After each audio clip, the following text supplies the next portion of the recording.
ಹತ್ತಿರದಲ್ಲೇ ಇದ್ದಾಗ ಕಾಣಿಸ್ತಾ ಇರುವಂತ ಸಂದರ್ಭದಲ್ಲಿ ಕೈಗೆ ಸಿಗಬೇಕಾದ್ರೆ ಪೊಲೀಸರು ಬಿಡ್ತಾರೆ. ಓಡೋಗಿ ನೀ ಅಂತ ಕಳಿಸ್ತಾರೆ. ಆಮೇಲೆ ಇವ್ರು ಹುಡುಕಕ್ಕೆ ಶುರು ಮಾಡ್ಬಿಡ್ತಾರೆ. ಏನ್ರಿ ನಿಮ್ಮ ಆಟಗಳು? ನಿನ್ನೆಯಿಂದ ಈ ವಿಚಾರದಲ್ಲಿ ಧ್ವನಿಯನ್ನ ಹೇಳ್ತಾ ಇದ್ವಿ. ಪೌರಾಯುಕ್ತೆಗೆ ಬೆದರಿಕೆಯನ್ನ ಹಾಕಿರೋದು, ಬೆಂಕಿ ಹಚ್ತೀನಿ ಅಂದಿರುವಂಥದ್ದು, ದಂಗೆ ಎಬ್ಬಿಸ್ತೀನಿ ಅಂತ ಅಂದಿರುವಂಥದ್ದು, ಮೊದಲು ಅರೆಸ್ಟ್ ಮಾಡ್ರಿ ಅಂತ ಹೇಳಿದ್ರೆ ಸುಮ್ಮನೆ ಕೂತ್ರು ಪೊಲೀಸರು. ಈಗ ಬಂಧನ ಭೀತಿಯಲ್ಲಿ ಕೈ ಮುಖಂಡ ಪರಾರಿ ಆಗ್ಬಿಟ್ಟಿದಾರಂತೆ. ನೋಟಿಸ್ ಕೊಡೋಕೆ ಪೊಲೀಸರು ಸಿದ್ಧತೆ ಮಾಡ್ತಾ ಇದ್ರು. ಸಿದ್ಧತೆ ಮಾಡ್ಕೊಂಡು ಕುತ್ಕೊಳ್ಳಿ, ನಾಳೆ ಬೆಳಗ್ಗೆ 11 ಗಂಟೆ ಒಳಗಡೆಗೆ ಹಾಜರಾಗುವಂತೆ ನೋಟಿಸ್ಗೆ ಸಜ್ಜಂತೆ. ನೋಟಿಸ್ ನೀಡಲಿರುವ ತನಿಖಾಧಿಕಾರಿ ಆನಂದ್ ಅವರು ವಿಚಾರಣೆಗೆ ಹಾಜರಾಗದಿದ್ದಲ್ಲಿ ಬಂಧನದ ಎಚ್ಚರಿಕೆ ಅಂತಿದ್ದಾರೆ.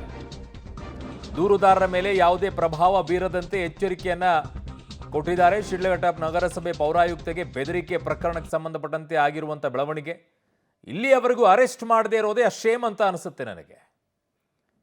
ಯಾಕೆ ಅಂತಂದರೆ ಒಬ್ಬ ಮಹಿಳೆಗೆ, ಅದು ಕೂಡ ಆಫೀಸರ್ಗೆ ಫೋನ್ ಮಾಡಿ ಬೆಂಕಿ ಇಡ್ತೀನಿ, ಚಪ್ಪಲಿಯಲ್ಲಿ ಹೊಡಿಸ್ತೀನಿ, ದಂಗೆ ಎಬ್ಬಿಸ್ತೀನಿ ಅನ್ನುವಂಥದ್ದನ್ನು ಹೇಳಿದ ನಂತರವೂ ಸಹ ಬಾಯಿಗೆ ಬಂದಂಗೆ ಬೈದಾಗಲೂ ಕೂಡ ಅವ್ರನ್ನ ಅರೆಸ್ಟ್ ಮಾಡಲಾರದೆ ನೋಟಿಸ್ ಕೊಟ್ಬಿಟ್ಟು ಪ್ರೀತಿಯಿಂದ ಬಾರಪ್ಪ ನೀನು ಮಾತನಾಡಬೇಕು ನಿನ್ನ ಜೊತೆಗಂತ ಕರೆಸುವಂಥ ಸೌಜನ್ಯವನ್ನು ತೋರಿಸ್ತಾ ಇದ್ರಲ್ಲ ಪೊಲೀಸರು. ಇದ್ಯಾವ ರೀತಿಯಾದಂಥ ಕಾನೂನು ನಿಮ್ಮದು ಅಂತ ನನಗೆ ಪ್ರಶ್ನೆ. ನನ್ನ ಸಹೋದ್ಯೋಗಿ ಈಗ ಮುದ್ದುಕೃಷ್ಣನ ಸಂಪರ್ಕಕ್ಕೆ ಸಿಗ್ತಾ ಇದ್ದಾರೆ, ಚಿಕ್ಕಬಳ್ಳಾಪುರ ಪ್ರತಿನಿಧಿ. ಮುದ್ದುಕೃಷ್ಣ, ನಿಜಕ್ಕೂ ಕೂಡ ಶೇಮ್ ಅನ್ನಿಸ್ತಾ ಇದೆ ಪೊಲೀಸರ ವಿಚಾರದಲ್ಲಿ. ಬೇರೆ ಇನ್ಯಾರಾದರೂ ಆಗಿದ್ದಿದ್ರೆ ಇಷ್ಟೊತ್ತಿಗೆ ಅರೆಸ್ಟ್ ಮಾಡ್ಕೊಂಡು ಒಳಗಡೆಗೆ ಹಾಕಿರೋರು. ಏನು ಪ್ರೀತಿ, ಏನು ಉಕ್ಕಿ ಹರಿತಾ ಇದೆಯಾ ಅಂತ ನಿನ್ನೆಯಿಂದ ಹೇಳ್ತಾ ಇದ್ವಿ. ಅರೆಸ್ಟ್ ಮಾಡಲಿಲ್ಲ, ಇವತ್ತು ನೋಟಿಸ್ ಕೊಡ್ತಾರಂತೆ, ನಾಳೆವರೆಗೂ ಡೆಡ್ಲೈನ್ ಅಂತೆ, ಆಮೇಲೆ ಅರೆಸ್ಟ್ ಮಾಡ್ತಾರಂತೆ. ಯಾವ ರೀತಿಯಾದಂಥ ಫಾರ್ಮಾಲಿಟೀಸ್ ಇವ್ರದ್ದು ಅಂತ? ಖಂಡಿತ ಅರುಣ್, ನಿನ್ನೆ ಘಟನೆ ಬೆಳಕಿಗೆ ಬಂದ ನಂತರ ಪ್ರಕರಣಗಳ ಪ್ರಮುಖ ಆರೋಪಿಯಾಗಿರುವಂಥ ರಾಜುಗೌಡರು ಬೆಂಗಳೂರಿನಲ್ಲೇ ಇದ್ದರು. ರಾತ್ರಿ 8 ಗಂಟೆವರೆಗೂ ಕೂಡ ಅವರು ಬೆಂಗಳೂರಿನಲ್ಲೇ ಇದ್ದಂಥದ್ದು. ಅವರ ಫೋನುಗಳು ಕೂಡ ಆನ್ನಲ್ಲಿ ಇದ್ದಂಥದ್ದು. ಆದರೆ 8 ಗಂಟೆಯ ನಂತರ ಅವರ ಫೋನುಗಳು ಸ್ವಿಚ್ ಆಫ್ ಆಗುತ್ತೆ. ಅವರು ಅಜ್ಞಾತ ಸ್ಥಳಕ್ಕೆ ತೆರಳಿರುವಂಥದ್ದು.